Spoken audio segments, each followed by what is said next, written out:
अभी हम लोग पढ़ रहे थे 12th का, आप लोग को चैप्टर नंबर 9 था जिसका नाम था प्रिज्म, और एक प्रिज्म की पूरी कहानी थी, उस कहानी का सारांश लिख दूं, ठीक है। तो ये जो प्रिज्म है, ठीक है, ये हम लोग अभी पढ़ रहे थे लास्ट क्लास में, और इस प्रिज्म की जो कहानी है उस कहानी में जो आपको दिया गया था, सबसे पहले हमें कहा गया था कि एक बोर्ड लेवल का छोटा मोटा ब्रीफ पढ़ लिए थे, ठीक है। अब बोर्ड कहने का मेरा मतलब है कि कम कॉन्सेप्ट के साथ, ठीक है ना। जब कॉन्सेप्ट को कम कर दिया जाए तो बहाना बना लेते हैं बोर्ड एग्जाम, ठीक है ना, लेवल बोर्ड, और जब कॉन्सेप्ट को ज्यादा कर दिया जाए तो हम लोग बोलते हैं इंट्रांस लेवल, ठीक है। इसमें हम लोगों ने बहुत सी चीजों को देखा, जैसे कि देखिए प्रिज्म एंगल, तो हम लोगों ने देखा कि R1 प्लस R2 बराबर हम लोग प्रिज्म एंगल लिखते हैं, ये हम लोगों का फर्स्ट लेक्चर था प्रिज्म का, इसमें ये प्रूफ किए। सेकेंड में हम लोगों ने डेविएशन प्रूफ किया है ना, तो डेविएशन का फॉर्मूला था I प्लस E माइनस ए, है ना, ये किसका फॉर्मूला था, डेविएशन का, ठीक है, कोई दिक्कत नहीं है। फिर हम लोगों ने फॉर स्मॉल प्रिज्म, किसके लिए हुआ, स्मॉल प्रिज्म के द्वारा डेविएशन निकाला था, ठीक है। तो शायद आपको याद होगा, मैं आपको बता दूं, म्यू माइनस 1 इंटू ए, आपको याद होगा, ब्रीफिंग करवा रहे हैं लास्ट क्लास में, कॉपी खोल कर आप देख सकते हैं। उसके बाद हम लोगों ने थीन प्रिज्म के लिए, मतलब पतले प्रिज्म के लिए हम लोगों ने देखा था एक और फॉर्मूला जिसका नाम था म्यू बराबर साइन डेल्टा एम प्लस ए बट्टा 2, ये प्रूफ भी था बोर्ड एग्जाम में, यही क्वेश्चन रहता है, साइन ए बट्टा 2, आपको याद होगा, म्यू बराबर हम लोगों ने ये सारी चीजें प्रूफ की थी, ठीक है। अब ये तो था बोर्ड एग्जाम तक, आप इससे काम चला सकते थे। आज जो हमारा टॉपिक पढ़ना है उसमें क्या है, डिफरेंट टाइप्स के कंडीशंस को डील करना है, ताकि उस कंडीशंस को आप देखे रहेंगे तो बोर्ड एग्जाम के अलावा जब हम हायर लेवल के कॉन्सेप्ट के सवाल को टच करेंगे तो हमको वहां पे कुछ चीज नया महसूस नहीं होगा। तो चलिए आज हम उस कॉन्सेप्ट को सबसे पहले गेन करते हैं। तो हम लोग अभी बात करेंगे मैक्सिमम डेविएशन, मैक्सिमम डेविएशन, क्योंकि मिनिमम हम लोग पढ़ चुके हैं, मिनिमम डेविएशन आपको याद होगा, ठीक है। तो अभी हम लोग कौन सा पढ़ रहे हुआ, मैक्सिमम डेविएशन। आपको शायद याद होगा मिनिमम डेविएशन था 2i माइनस ए, याद आया है ना, जब i और e बराबर हो गया था। तो क्या है मैक्सिमम डेविएशन। तो अब सवाल है मैक्सिमम डेविएशन के लिए क्या होगा, वही पिक्चर पुराना वाला, तो इसको देखेंगे, ये एक, हाँ ठीक है, ए बी सी, ठीक है, एक लाइट रे इस फेस से आया, ठीक है, एक लाइट रे क्या इस फेस से आया, ठीक है। तो मैक्सिमम, जितना मैक्सिमम कर सकते हो, तो एंगल ऑफ इंसिडेंट जितना बढ़ाइएगा मैक्सिमम उतना ज्यादा होगा, ठीक है। तो यहां पर क्या कर रहे हैं, एंगल ऑफ इंसिडेंट को साफ 90 डिग्री कर दिए, क्योंकि इससे ज्यादा तो हम कर नहीं सकते, ठीक है। तो हमने एंगल ऑफ इंसिडेंट को एकदम यहां से 90 डिग्री कर दिया, क्योंकि हमको करना क्या है, मैक्सिमम, ठीक है। तो हमको जितना ज्यादा इंसिडेंट को बढ़ाएंगे मैक्सिमम में उतना ज्यादा होगा। तो एंगल ऑफ इंसिडेंट बढ़ाए है, तो यहाँ से जो रिफ्लेक्टेड रे है वो कुछ इस तरह से चला जाएगा, ठीक है, और यहाँ से होने के बाद कुछ ऐसे चला जाएगा, ठीक है। तो ये हमारे पास ऐसे है और ये हमारे पास ऐसे है, ठीक है। इसको हम लोग बोलेंगे ई, मतलब इमर्जेंट, और आपको पता है कि इसको हम लोग बोलते हैं R1 और इसको हम लोग बोलते हैं R2, ठीक है। और इस तरह से जो लाइन जाता है और इस तरह से ये जो लाइन आता है उसको हम लोग बोलते हैं डेविएशन। ऑलरेडी हम लोग इस पे चर्चा कर चुके हैं, ठीक है। हमें मैक्सिमम की बात करनी है, किसकी बात करनी है, मैक्सिमम की। तो एक बार पिक्चर को देख लीजिए, तो हम लोग थोड़ा सा एक चीज पे डिस्कस करते हैं, नाम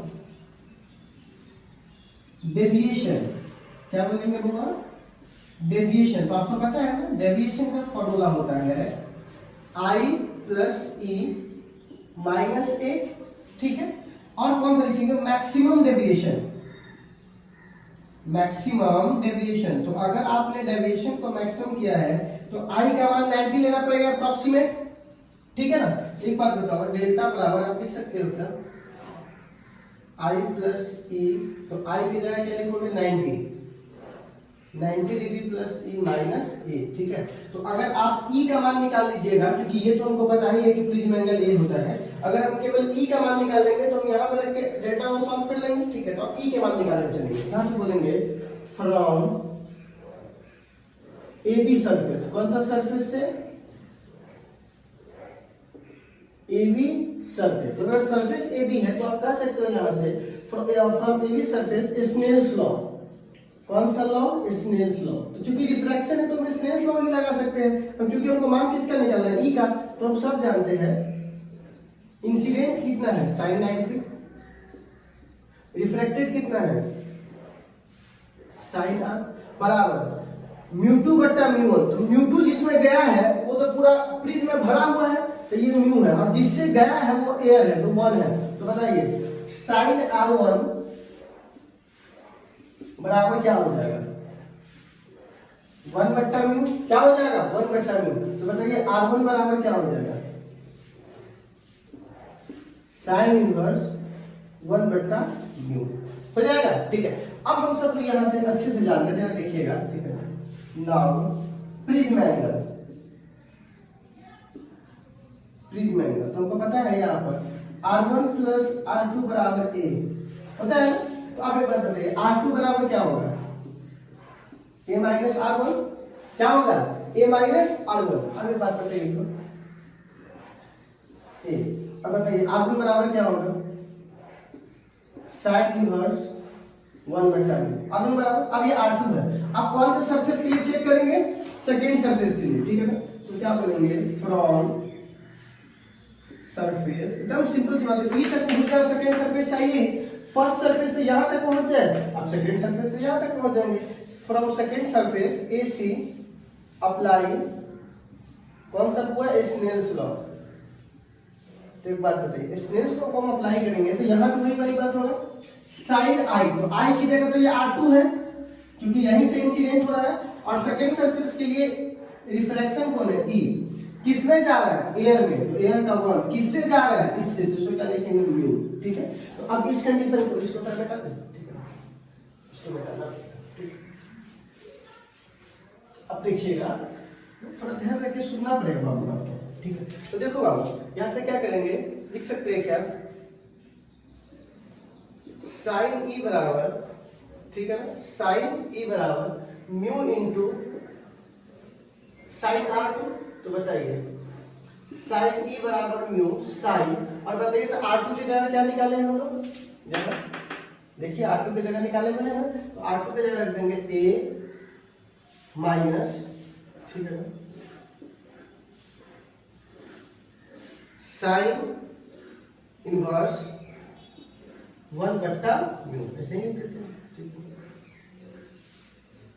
हाँ, तो ये हमने r2 की जगह वैल्यू रख दी। अब एक बात बताइए, हमको e का मान निकालना है। किसका मान? e का। यहां से लिख सकते हैं e बराबर साइन इनवर्स, क्योंकि साइन आ जाएगा तो इनवर्स बन जाएगा, और अंदर क्या है? Mu sign a minus sine inverse. ठीक है, अब एक बात बताइए, ध्यान से सुनिएगा, ये जो है, ध्यान से सुनिएगा, ये जो है E, अब हम एक काम कर सकते हैं, इसी E का मान यहां रख देंगे, तो यहां से डेल्टा, वो भी कौन सा? मैक्सिमम। तो डेल्टा मैक्सिमम, क्योंकि ये मैक्सिमम है ना, 90 पर क्या हो जाएगा? मैक्सिमम, क्योंकि हमको मैक्सिमम मुझे निकालना था। तो कुछ नहीं, एकदम सिंपल 90 डिग्री प्लस E का मान sine inverse mu sign A minus sine inverse 1 बट्टा म्यू और माइनस a। ठीक है, ये हमारा किसका मान आ गया? डेल्टा का। ठीक है, तो इसकी मदद से हम क्या निकाल लेंगे कि डेविएशन का मैक्सिमम मान निकाल लेंगे। ठीक है, देखो मैं आपको हमेशा समझा देता हूँ, आपको मैं क्या बोला, वो जो पहला दिन पढ़ाया था वो आपको याद होगा, वही बोर्ड है। और खैर आपको पता है बोर्ड से क्या हाल हुआ है, क्या रटा उसको हटा, हमेशा तो बोलता रहता है, इसमें मैं वीडियो बनाऊंगा स्पेशल। ठीक है ना, ध्यान देना। खैर हम क्या कर रहे थे कि वो तो पढ़ लिए, अब थोड़ा सा मैक्सिमम के लिए क्या करें, तो मैक्सिमम के लिए 90 करना पड़ेगा, कॉमन सेंस की बात है। जितना ज्यादा कर सकते हो, कितना ज्यादा तक कर सकते हो? 90। इससे ज्यादा कर तो सीधे इसी में चला जाएगा वो, इसी 90 तक। नाउ डेविएशन मैक्सिमम के लिए आई का मान 90 होना चाहिए अप्रोक्सीमेट।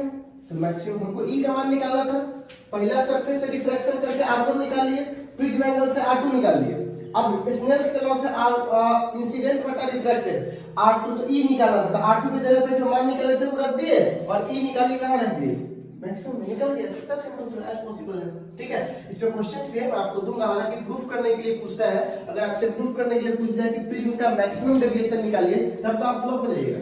क्योंकि मिनिमम हम लोग पढ़े हुए सवाल बोर्ड में यही पूछ रहा है, ठीक है। तो खैर आप एक बार जानकारी के लिए ले लीजिए, मैंने क्या बोला था कि नॉर्मल पढ़ाई और इस पढ़ाई में थोड़ा समय और अंतर कंटेंट सब कुछ ज्यादा है, ठीक है। एक बार इसको नोट कीजिए, फिर हम लोग दिखाते हैं एक और कंडीशन पे आते हैं, ठीक है।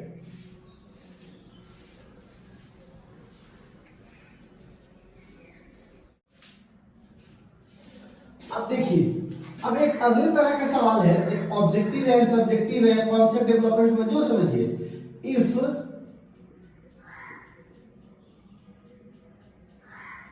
No emergent ray from prism, मतलब TIR, कंडीशन क्या है बाबू? TIR, जरा समझिएगा IIT के प्रोस्पेक्टस व्यू से, ठीक है। क्या हुआ कि आपसे कह रहा है कि प्रिज्म में अगर TIR हो जाए तब क्या होगा, मतलब टोटल इंटरनल रिफ्लेक्शन, लाइट गया तो सही, अंदर तो गया लेकिन वो बाहर निकला ही नहीं। कौन से केस में? हीरा वाला केस याद कीजिए। तो अगर ऐसा कुछ पढ़ रहे तो इसका क्या कंडीशन है, तो जरा समझिएगा इसको, है ना। समझने का दृष्टिकोण आपका चाहिए। क्या है कि जब यहां से लाइट रे अंदर गया, ठीक है, लाइट रे अंदर गया, तो पहली बात तो लाइट रे को जितना ज्यादा हो सके मैक्सिमम भेजिए।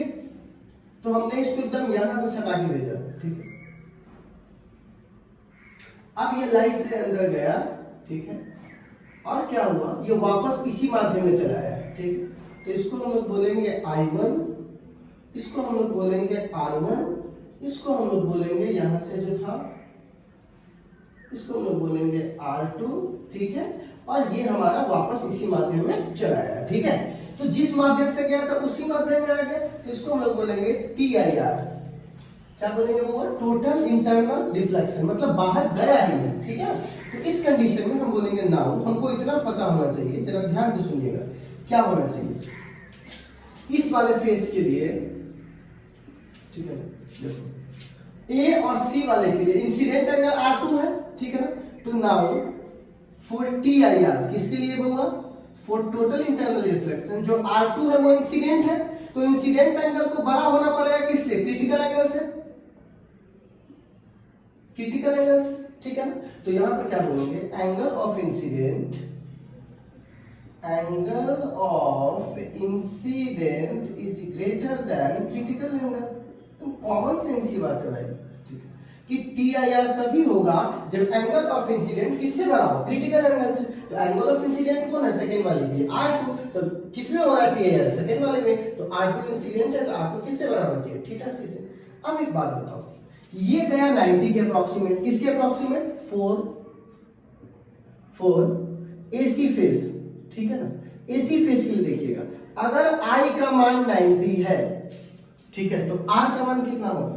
तो अप्रोक्सीमेट R1 बराबर C, क्योंकि अगर कोई क्रिटिकल एंगल, अगर कोई अपने सरफेस के पैरेलल हो जाए, इसका मतलब ये हुआ कि उसका जो क्रिटिकल एंगल है, मतलब उसका जो अगला एंगल है वो क्या होगा? क्रिटिकल एंगल होगा, ठीक है। तो यहाँ पर अगर I 90 के बराबर शो कर रहा है, तो अप्रोक्सीमेट R1 किसके बराबर होगा? C के बराबर, क्योंकि ये 90 तभी होगा, ठीक है ना। 90 मतलब क्या?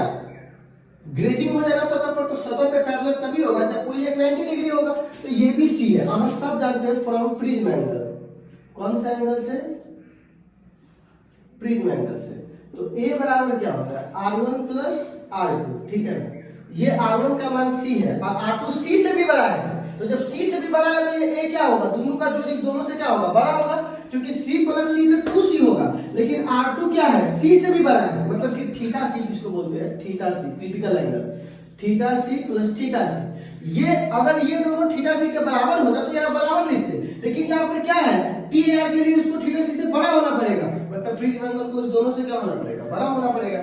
तो A बड़ा 2 थीटा C, ठीक है ना, एक कंडीशन। अगर आप इसको थोड़ा और डेवलप करोगे तो A बटा 2 ग्रेटर देन थीटा C, ठीक है। अब एक बात बताओ, दोनों तरफ साइन लगा देंगे तो यहाँ पर क्या हो जाएगा? साइन इनवर्स A बटा, मतलब साइन A बटा 2 greater than sine theta C, एक ये भी हो जाएगा, ठीक है। इसको थोड़ा और अच्छे से डील कीजिएगा तो इसको लिख दीजिएगा साइन A बटा T। हम सब जानते हैं कि कहीं मेडिकल्स वगैरह में अगर क्वेश्चंस आ जाए तो आप ये नहीं कि ये फॉर्म नहीं देखे, ठीक है। साइन थीटा सी, आपको पता है ना क्रिटिकल एंगल का फॉर्मूला क्या होता है, क्रिटिकल एंगल बराबर होता है 1/म्यू। तो क्रिटिकल एंगल को थीटा सी बोलते हैं, तो इसका फॉर्मूला क्या होगा 1/म्यू। आप चाहो तो पीछे चेक कर सकते हो, क्रिटिकल एंगल का फॉर्मूला होता है 1/सी। ठीक है, तो यहाँ पर एक फॉर्म आपका ये भी हो गया, ठीक है, कोई दिक्कत नहीं है।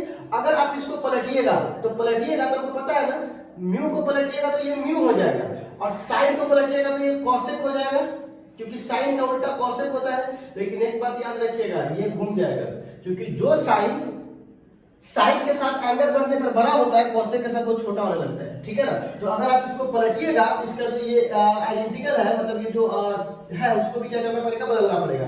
जो ग्रेटर देन था वो लेस देन हो जाएगा। क्यों? क्योंकि साइन एंगल बढ़ने के साथ बढ़ता है, कॉसेक क्या होता है, घटता है। तो इस केस में क्या होगा, ये पलट जाएगा। तो अगर आपको इसमें से कोई भी कंडीशन दिखाई दे, चाहिए, तो आप आराम से ऑब्जेक्टिव टिप लगा लीजिएगा। क्वेश्चन कैसे पूछेगा कि अगर एक प्रिज्म है और उसमें TIR की घटना हो रही है, टोटल इंटरनल रिफ्लेक्शन, या कोई भी लाइट बाहर नहीं जा रही है, उस कंडीशन का हमारा सेटिस्फाइड किस कंडीशन से करेगा, या प्रूफ कर दीजिए। तो आपके पास ये कंडीशन था कि R2 को पक्की बात है किससे बना होना पड़ेगा, थीटा सी से।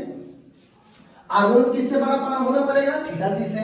और प्रिज्म एंगल क्या होगा, R1 प्लस R2, दोनों को जोड़िएगा तो जब ये थीटा के बराबर है, लेकिन ये थीटा से बड़ा है, तो दोनों का जो पक्की बात है, दोनों का जोड़ 2 थीटा से क्या होगा, बड़ा होगा। तो बड़ा क्या है, एक ग्रेटर देन।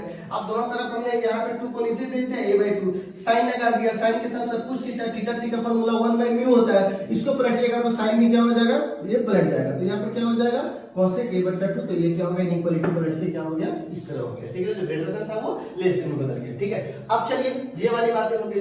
अब हम एक कंडीशन ये जानेंगे, ठीक है ना, कि अब लाइट रे हम ऐसे डालेंगे कि यह TIR ना हो, बल्कि यहाँ से एकदम पैरेलल चले जाए, ठीक है ना। उसकी भी एक कंडीशन, उसका भी एक प्रोविजन है। तो पहले हम एक बार इसको नोट कर लेंगे, फिर हम लोग आगे बढ़ेंगे, ठीक है। ये सब कंडीशन है, मैंने बोला था ना कि जब मैं पढ़ाऊंगा तो आपको थोड़ा समय लगेगा कॉन्सेप्ट बिल्डअप होने में। ऐसा नहीं कि हुड़ से आया और वही पहला दिन वाला बोर्ड वाला पढ़ाई करा के निकल गया। तो अगर ऐसा पढ़ना है तो कोई मतलब नहीं है, ठीक है। बहुत लोग नहीं भी पढ़ रहे, उस पर कोई दिक्कत नहीं है।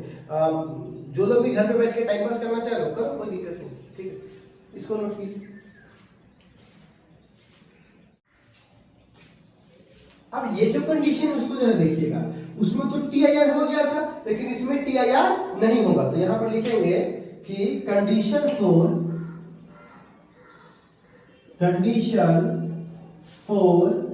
ग्रेजिंग,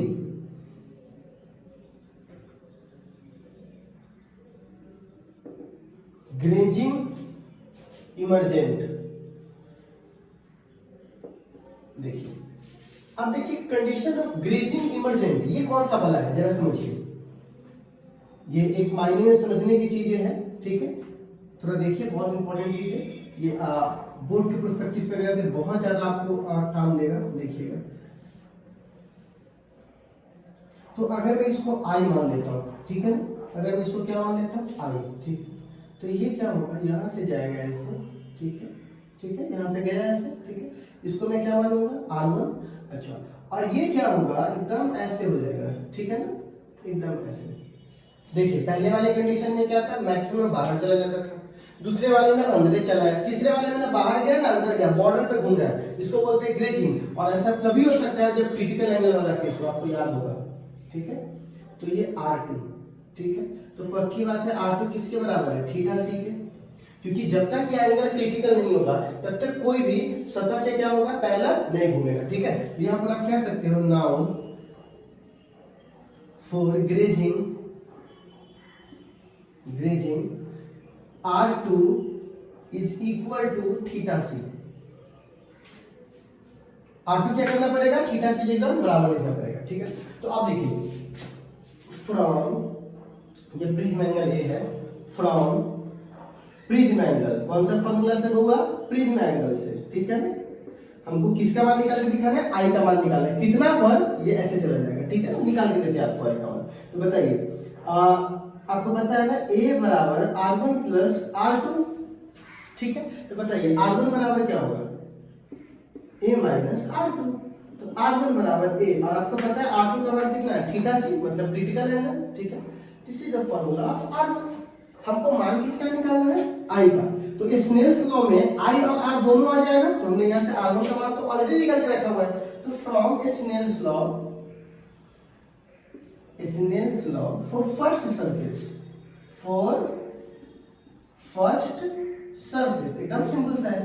तो बताइए तो क्या होगा, साइन आई, आई मैंने लिख दिया, साइन आर तो यहाँ पे R1 हो जाएगा क्योंकि ये रिफ्लेक्टेड है, बराबर μ2 बट्टा μ1, तो μ2 तो ये है और μ1 का मान 1 है। आप एक बात बताइए, क्या यहाँ से लिख सकते हैं sine i is equal to mu into sine R1, ठीक है। अच्छा तो अब यहाँ पे हम लिख सकते हैं साइन आई बराबर mu into sine R1, R1 का मान कितना है होगा a माइनस थीटा सी, लिख सकते हैं। अच्छा थोड़ा सा इसको और देख लीजिए, साइन आई म्यू